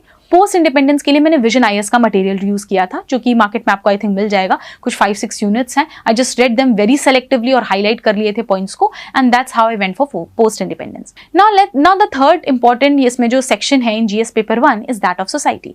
UPSC ने एक बहुत ही डिटेल्ड सिलेबस प्रोवाइड किया है, जिसमें उन्होंने थीम्स मेंशन किए हैं कि ये टॉपिक्स हैं, चाहे वो आपका इंडियन सोसाइटी हो, कास्ट सिस्टम हो, ग्लोबलाइजेशन हो, तो all of those themes that were given. मैंने Utkarsh Dwivedi sir, who is an IAS of 2021 batch if I am not wrong, तो उनके मैंने ब्लॉग को फॉलो किया था. सर का एक ब्लॉग है अपना, PSIR के लिए भी है, GS पेपर 1 के लिए भी है, तो जस्ट GS पेपर्स के लिए भी है. तो I went to his blog और वहां से मैंने उनका सोसाइटी का टेम्पलेट पिकअप किया, क्योंकि उन्होंने हर टॉपिक पे ऑलमोस्ट 10 to 20 बेसिक फैक्ट्स को उन्होंने मेंशन किया हुआ था, and I just picked up that template and I worked on current addition on that.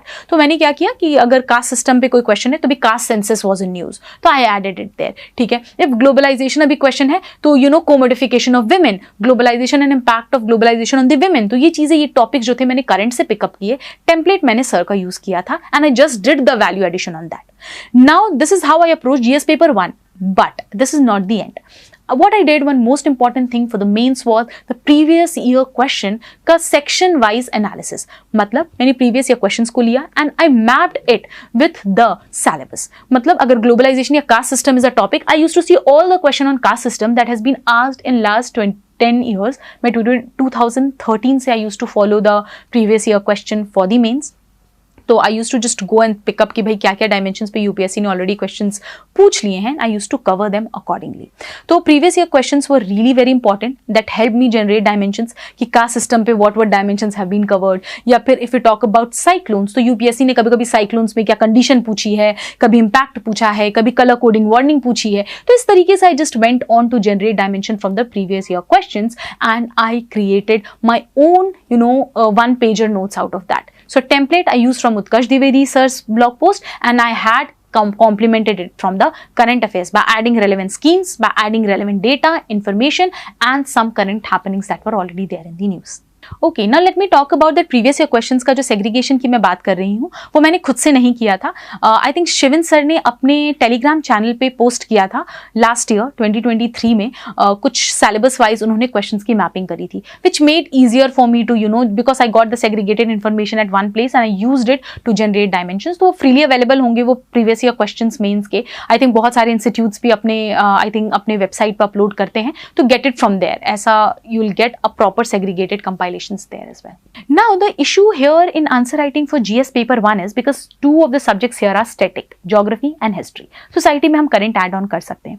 तो मेरा एक aspect होता था to approach the paper in a very structured manner. तो but this year I got a new perspective towards GS paper 1 and I think that's how my score in last year was 105. This year it's 112.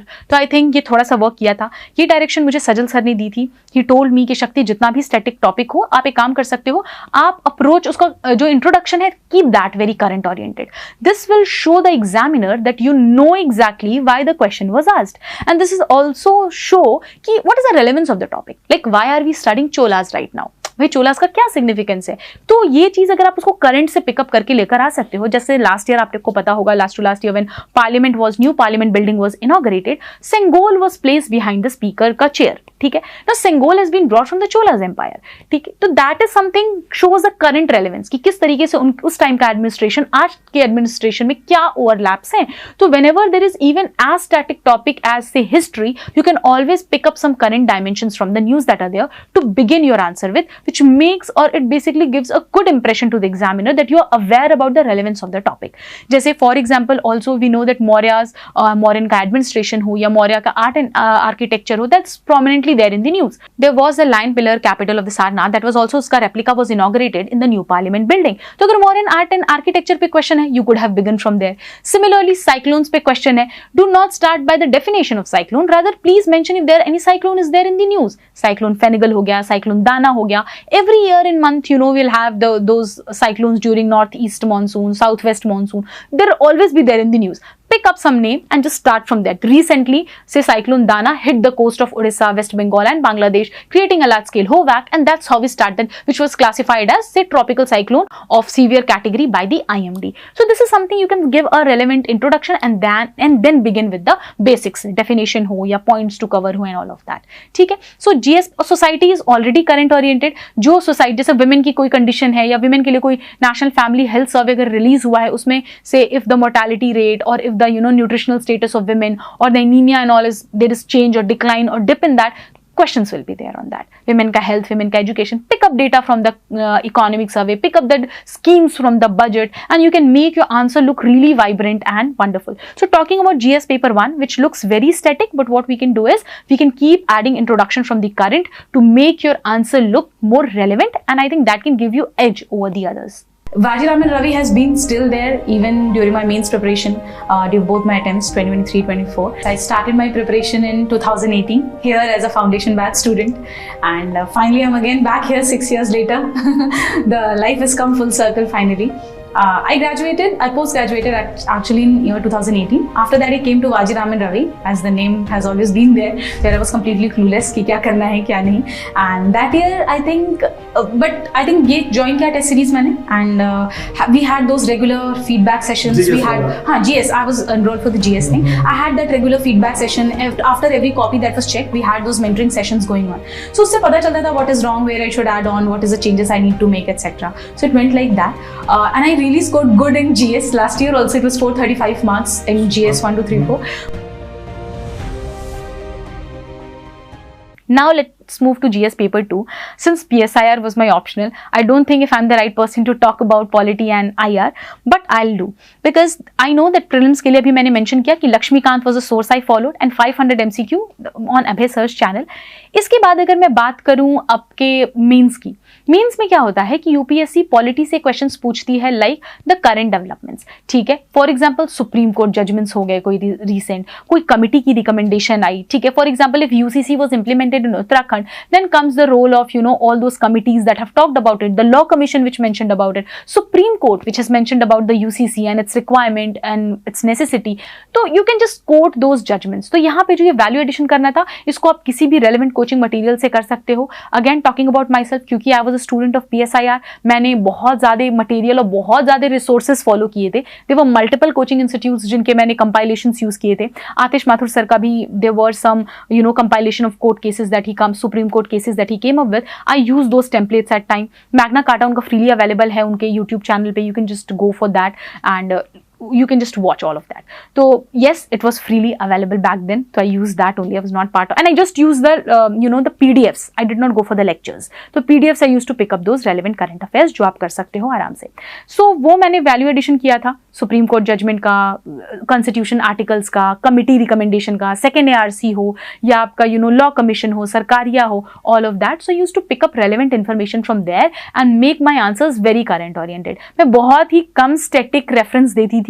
हाँ, अगर आप चाहो तो आप कोई article का reference दे सकते हो, बट यूजुअली क्वेश्चंस जो मेंस में पूछे जाते हैं वो ज्यादा एनालिटिकल होते हैं, तो वहां पे बहुत ज्यादा फैक्ट्स बम्बार्ड करने की जरूरत नहीं है. Give the relevant information required in first few lines and then you can go ahead detailing the current dimensions in the topic, so that your answers should look very current oriented, because GS paper 2 is all about current affairs. Moving on to IR. IR is something I don't need to tell. If BRICS summit has taken place, BRICS पे question आएगा. SCO की meet हुई है, SCO पे question आएगा. India Bangladesh relations were like last year disturb, India Bangladesh पे question आएगा. Things are that obvious in IR. तो IR के लिए, क्योंकि I was a PSIR student, India and its relations is part of PSIR paper 2 part B, और वो मेरा वहां से कवर हो गया था, जिसके लिए I come up with a detail video of PSIR I think, तो students who can benefit from that. बाकी इसके लिए मैंने कोई कोचिंग का मटेरियल कोई ऐसा यूज नहीं किया था, कोई फाउंडेशन कोर्स का मटेरियल नहीं यूज किया था. I picked up that my optional का ही notes and I use the knowledge here. Then comes governance. Governance के लिए मैंने विजन IS की जो बुकलेट है गवर्नेंस की, उसको यूज किया था and I complemented it with new current affairs from the budget, from the economic survey, because see e governance is like a topic. अब डिजिटल इनिशिएटिव्स हमेशा कुछ ना कुछ गवर्नमेंट नए लेके आएगी जो कि बजट में मेंशन्ड होता है. तो करंट गवर्नेंस के लिए स्टैटिक बेस मैंने विजन IS के मटेरियल पे प्रिपेयर किया था, एंड इसके बाद current updation I did it from the economic survey, budget, current affairs to make my answers look very vibrant. Then comes the fourth part, that is social justice. Again, I used Utkarsh Dwivedi sir का template here also. उन्होंने बहुत अच्छे तरीके से वही SHG अगर है self help group, he mentioned about NABARD का data, he mentioned about the government scheme, he mentioned about percentage of women's and everything, and I just went and updated it with the current data and I used the same template. बाकी नई schemes मैंने add on कर ली, like SHGs अगर है तो drone दीदी का initiative था जो कि गवर्नमेंट लेकर आई थी लास्ट ईयर बजट में, तो I just added it there. So ये ऐसा था कि गवर्नेंस के लिए मैंने टेम्पलेट यूज किया थोड़ा सा अपना विजन IS का, सोशल जस्टिस के लिए मैंने यूज किया उत्कर्ष द्विवेदी सर का, and I did a lot of current से value addition. So this was about the sources that I can mention. कोई अलग से बुक नहीं फॉलो करी थी दैट एक पर्टिकुलर प्रॉपर बुक में पढ़ रही हूँ गवर्नेंस के लिए या IR के लिए. No, none of that. But paper approach करने का तरीका in GS2 has to be really current oriented. You can not just go for कि आर्टिकल इतना टॉक्स अबाउट वीटो पावर, अभी कोई रीसेंट वीटो किया हो प्रेसिडेंट ने किसी बिल को, you can give that reference. Defection में you can not say that 10th schedule etcetera, rather start with any defection का केस जो अभी न्यूज में रहा हो, may be Maharashtra state assembly में रहा हो या किसी भी स्टेट में, just start with that. It has to be very current oriented. Same goes for governance. E governance का है तो just talk about the digital penetration in India, talk about some new initiative of Government of India. That will make your answer look very relevant. ठीक है. IR के लिए same, अगर SEO पे क्वेश्चन है और रिसेंट में अगर आपकी कोई SEO की मीट हुई है, just add that recently ये मीट हुई, your new members have joined. We know that BIMSTEC में there was increase, BRICS में there was increase in the members. अभी Iran also joined the SEO. तो इस तरीके से you can pick up the current affairs and go for it. तो I think GS paper 2 is like more or less just the current idea. आप static develop कर लो basic books पे ही, but इसमें current से वैल्यू एडिशन बहुत ज्यादा करना होता है. So please be very much thorough with the current affairs for GS paper 2. Now let's move to GS paper 3. Again, I think there is something that did not work out for me in both the attempts. I had 85 last year. I have 86 this year. But मैंने GS paper 3 में बहुत मेहनत करी थी इस year because last year I had really bad score. So I thought that I'll do something new in that. And last year मैंने Sivan sir का course लिया था, तो I used his template. उनका template काफ़ी अच्छा था. I followed that. मैंने इस year तो बहुत ज़्यादा current updation किया था for agriculture, for economy, from the current affairs. But I think there has been the marks in GS3 has already been on the lower side, so इस वजह से भी डिप देखा गया है. But let me talk about my strategy since as I told you कि in 2024 के attempt के लिए मैंने जयंत सर के वीडियोस जो इकोनॉमिक सर्वे और बजट के थे, क्योंकि इस बार जुलाई में बजट और इकोनॉमिक सर्वे आया था, तो मैंने उसको बहुत अच्छी तरीके से यूज किया था. तो एग्रीकल्चर का डेटा था जिसमें हम देखो, अब एग्रीकल्चर ऐसा है जिसमें आपके पास डेटा होंगे करंट अफेयर्स में, गवर्नमेंट की कोई नई स्कीम्स होंगी करंट अफेयर्स में, आप कुछ कमिटीज हो गई जैसे कि आपका अशोक दलवाई कमिटी हो गई, उनके रिकमेंडेशन है फॉर फार्मर्स, तो वो सारी चीजें. अगर हम इरिगेशन की बात करें, कोई नई टेक्नोलॉजी आई है माइक्रो इरिगेशन की एक्सेट्रा, तो उन चीजों को भी मैंने हमेशा करंट से अपडेट करा है. And I have try creating a very vibrant and ऐसे करंट ओरिएंटेड आंसर्स. ये था. Another aspect for this was internal security, जो कि एक बहुत इंपॉर्टेंट एस्पेक्ट है of GS paper 3.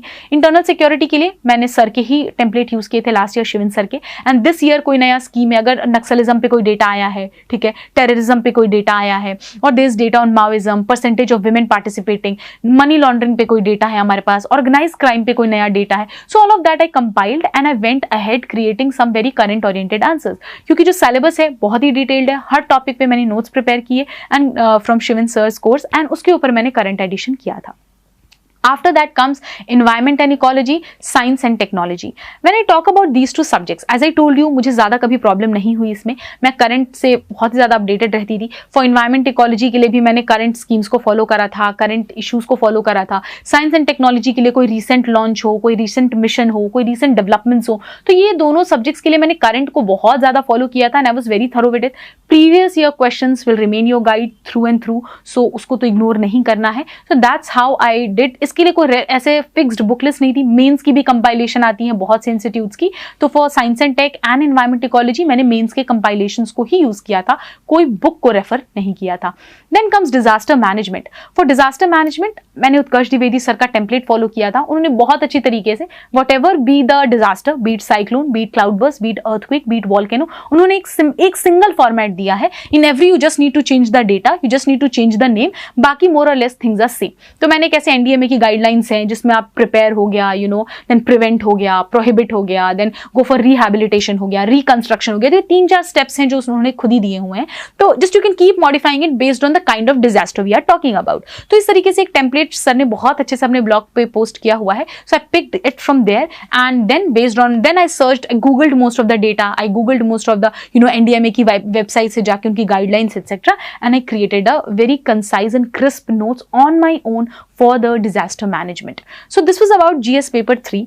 Again, if I talk about the answer writing of GS paper 3, बहुत ही current oriented है. अगर क्वेश्चन एग्रीकल्चर पे है, अगर क्वेश्चन इरिगेशन पे है, please come up with the data. NITI Aayog का कोई डेटा होगा, कोई Central Water Ground Water Authority का कोई डेटा होगा, pick it up from there. Ashok Dalwai committee की कोई रिकमेंडेशन होगी, pick it from there. Budget का, इकोनॉमिक सर्वे का डेटा है. Just try inculcating all of that to make your answer look really vibrant and multi dimensional.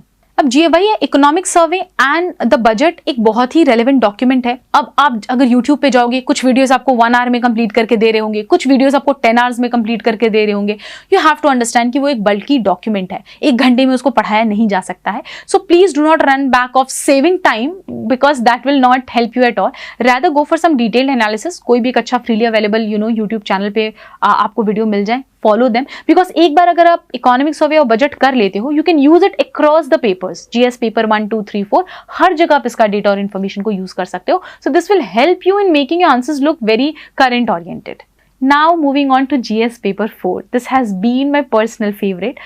Also, जो students मुझसे ये पूछ रहे हैं कि मैम कोचिंग करने की ज़रूरत है क्या, हम नहीं अफोर्ड कर सकते, तो किस तरीके से अप्रोच करें, तो उनको मैं ये बता दूं, एथिक्स ही एक ऐसा सब्जेक्ट है जिसको मैंने खुद से प्रिपेयर किया है. इसके लिए मैंने ना कोई कोचिंग के मटेरियल की हेल्प ली है, ना मैंने किसी की गाइडेंस ली है इसके लिए. To be very honest, last attempt में I had 126. This year I have 141 score in GS paper 4. तो I think this is something, ये एक एग्जाम्पल की तरह भी काम करेगा कि कई बार ऐसा होता है कि हमें चीज़ें मुश्किल लग रही होती हैं. हम चाहें तो अगर हमें अगर करेक्ट डायरेक्शन मिल रहा है, इफ़ आई नो कि करना क्या है, तो मोस्ट ऑफ द टाइम हम सेल्फ स्टडी से भी काफ़ी इनपुट कर सकते हैं ऐसा जो कि हमें अच्छे स्कोर्स दिलाएं. तो मैं GS पेपर 4 की बात करूं तो जब मैंने इनिशियली शुरू किया था ethics, I was very confused कि how do I approach it, किस तरीके से अप्रोच करना है. मैं भी यूट्यूब पे गई, बहुत से DKT के वीडियोस देखे, बहुत से टॉपर्स के वीडियोस देखे, and from there I started understanding कि कुछ कॉमन चीज़ें मैं सबसे सुन रही थी. First, answer should be unique. Second, थोड़े फ्लो चार्ट्स यूज़ करेंगे, थोड़े डायग्राम्स यूज़ करेंगे, थोड़े रेलेवेंट और करंट के एग्जाम्पल्स यूज़ करेंगे. And there I thought that I need some reference for this. And इसलिए मैंने टॉपर्स के नोट्स और टॉपर्स की कॉपीज रेफर करना शुरू करी. I'll tell you, I was a part of SFG as I mentioned earlier also. वहाँ पे टॉपर्स के नोट शेयर किए थे मेरे मेंटर ने. वहाँ पे टॉपर्स के नोट शेयर किए थे. शुभम कुमार सर के नोट्स थे, विशाखा यादव मैम के नोट्स थे, there were notes of Shruti Sharma ma'am, इनकी टेस्ट कॉपीज थी, और ऑल्सो बहुत से टॉपर्स के और भी नोट्स थे. Maybe I was not aware about the names, but उन्होंने कुछ डायग्राम्स क्रिएट किए थे, कंपाइलेशंस क्रिएट किए थे.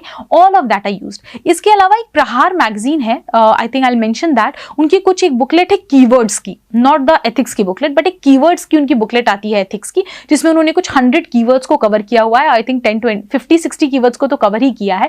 हर कीवर्ड पे उन्होंने अच्छे से एग्जांपल्स, कोट, डेटा, डेफिनेशन सब दिया हुआ है. So I used that. So what I did was I picked up the syllabus of UPSC and I identified 50 keywords from there. उन्होंने मेंशन किया है यूपीएस ने बहुत अच्छे तरीके से, probability हो, integrity हो, all of that is very nicely mentioned in the syllabus. So I picked up some 25 to 30 keywords, 50 keywords from there.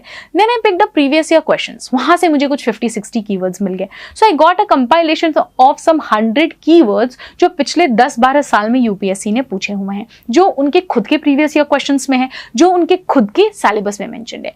Her keyword पे what I did is I wrote a definition, I wrote a quote, I wrote an public servant का example and I wrote a case study.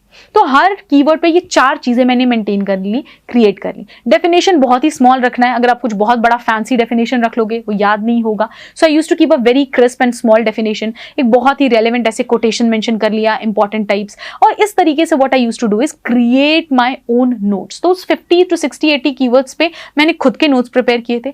कुछ keywords मैंने प्रहार magazine से भी pickup किए because वो कुछ नए वर्ड्स और अच्छे वर्ड्स मुझे मिल रहे थे.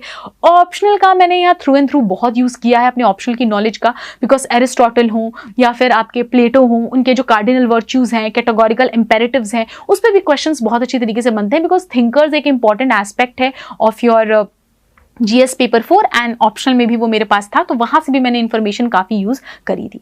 इसके अलावा use to follow the better India website, जहां I think daily 10 good case studies ऐसी अपलोड होती हैं. कुछ अच्छे पब्लिक सर्वेंट्स का वर्क अपलोड होता है.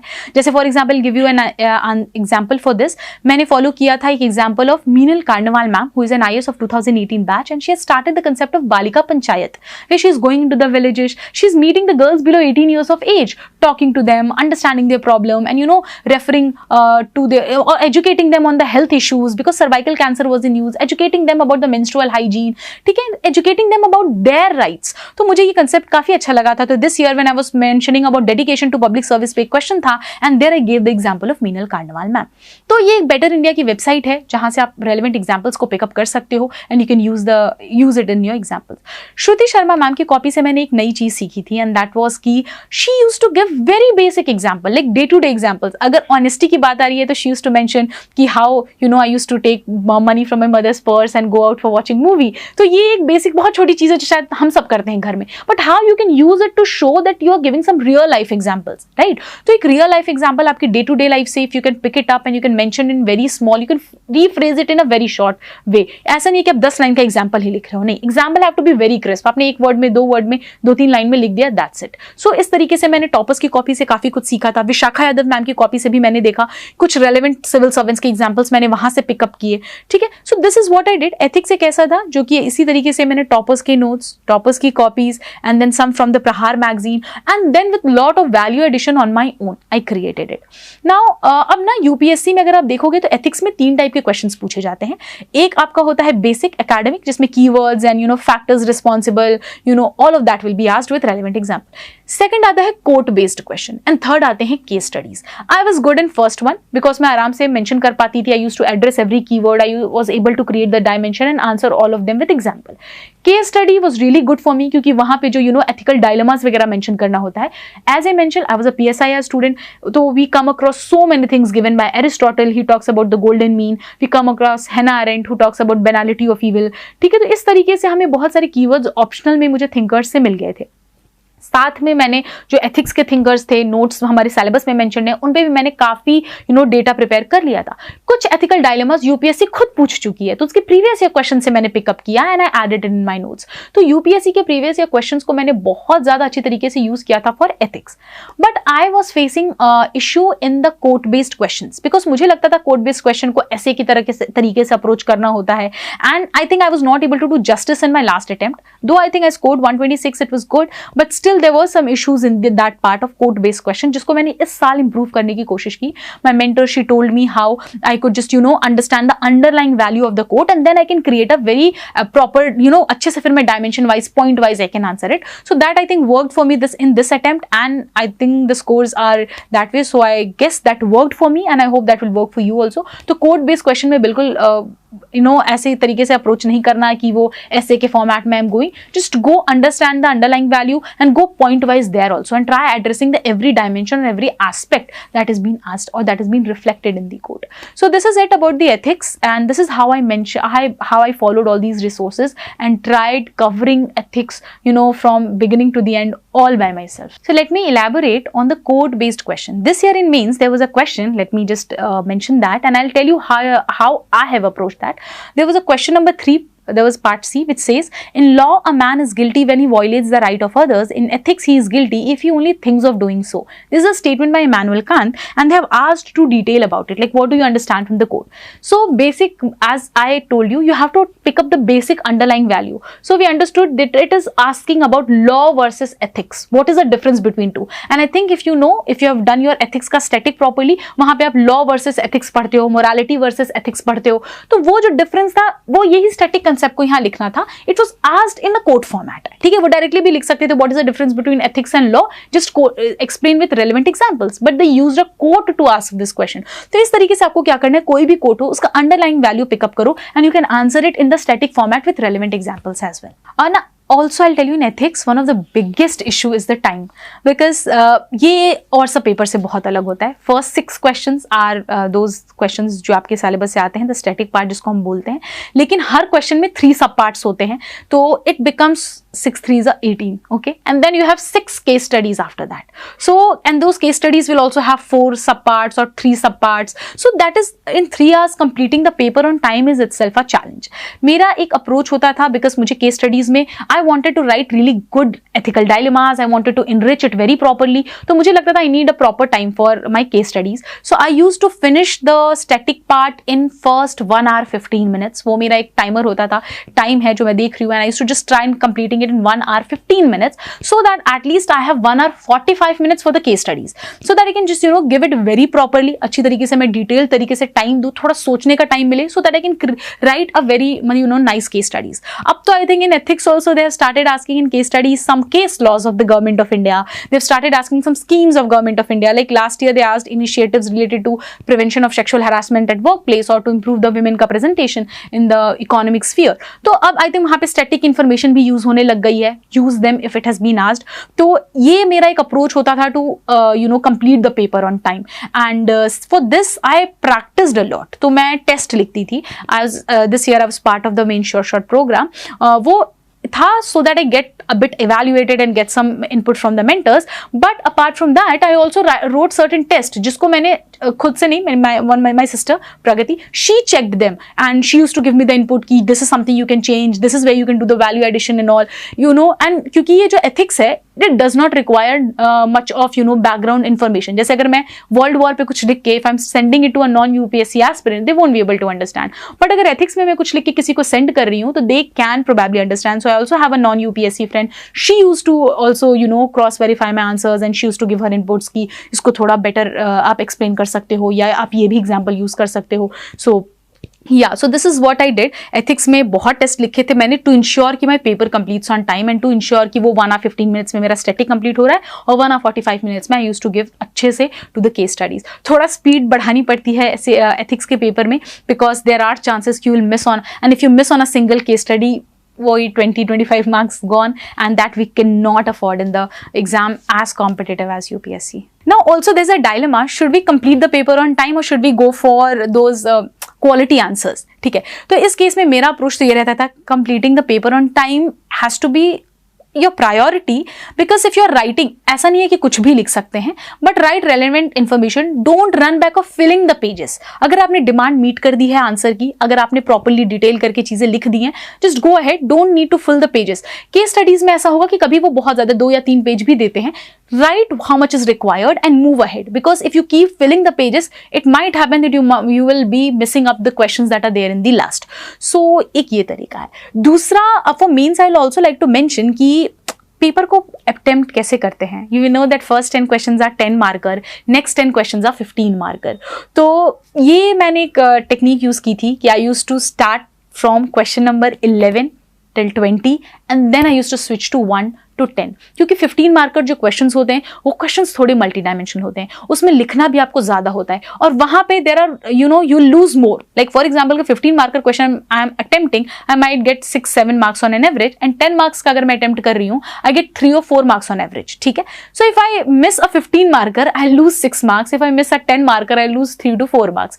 सो द कॉस्ट बेनिफिट वो मैंने देखा, तो I used to start from 15 marker. तो 11 से 20 मेरा कंप्लीट करती थी मैं, and then I used to come from 1 to 10। और उसमें जो क्वेश्चन मुझे नहीं आता था जीएस में, I used to attempt that question at last, क्योंकि आप उस पर सोचने में टाइम वेस्ट करोगे and we don't have luxury of time in the examination hall. So what you can do is you can just give your time properly, जितना आपको देना है, to answers you know, and in the end आप वो attempt कर सकते हो जो आंसर्स आपको नहीं आते हैं। So this was my strategy for various GS papers. Now let's talk about answer writing, because answer writing में कुछ चीजें हैं जो required होती हैं, ठीक है। First thing is speed, so that we complete paper on time. Then is a better presentation, where I'll talk about the structuring of answer. Then comes third, that is like how do we make our answer look really credible, really attractive, or you can say very relevant. तो answer writing में कुछ चीजें हैं जो हमें ध्यान रखनी होती हैं। First thing, you should be able to identify the demand of the question. ठीक है, there is difference between what is asked and what you know. I tell this thing to my students more often, that if I'm asking a question on what is importance of optional in UPSC, okay, if I'm asking what is importance of optional in UPSC, and you start telling me that UPSC is one of the very toughest exam, there are 3 stages, GS paper 1 होता है, फिर GS paper 2 होता है जिसमें CSAT होता है, then you tell me that mains होता है, but did I ask that? No, this was not what I'm asking. I am asking specifically about optional. You should mention specifically about optional. So there is a difference between what you know and what has been asked. ठीक है, तो UPSC में एक इस चीज का भी ध्यान देना होता है कि सेल्फ हेल्प ग्रुप पे क्वेश्चन है, I can write so many things about self help group, but what I need to stick to is that which dimension has the UPSC asked. Are they asking about micro financing? Are they asking about the women empowerment with respect to एसएचजीज? Are they asking about the issues that these SHGs are facing in their formalization? चीज है जो आपको दिमाग में रखनी है कि please right what is asked and do not right what you know. वो डिफरेंस है। Examiners who are going to check your copy and nobody wants to beat around the bush. Just be very direct. जो पूछा है हमने वही लिखना है।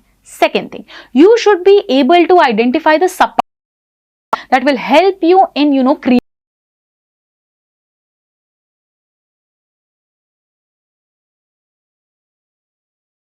the steps, and what are the steps that have been taken by Government of India. So here I can easily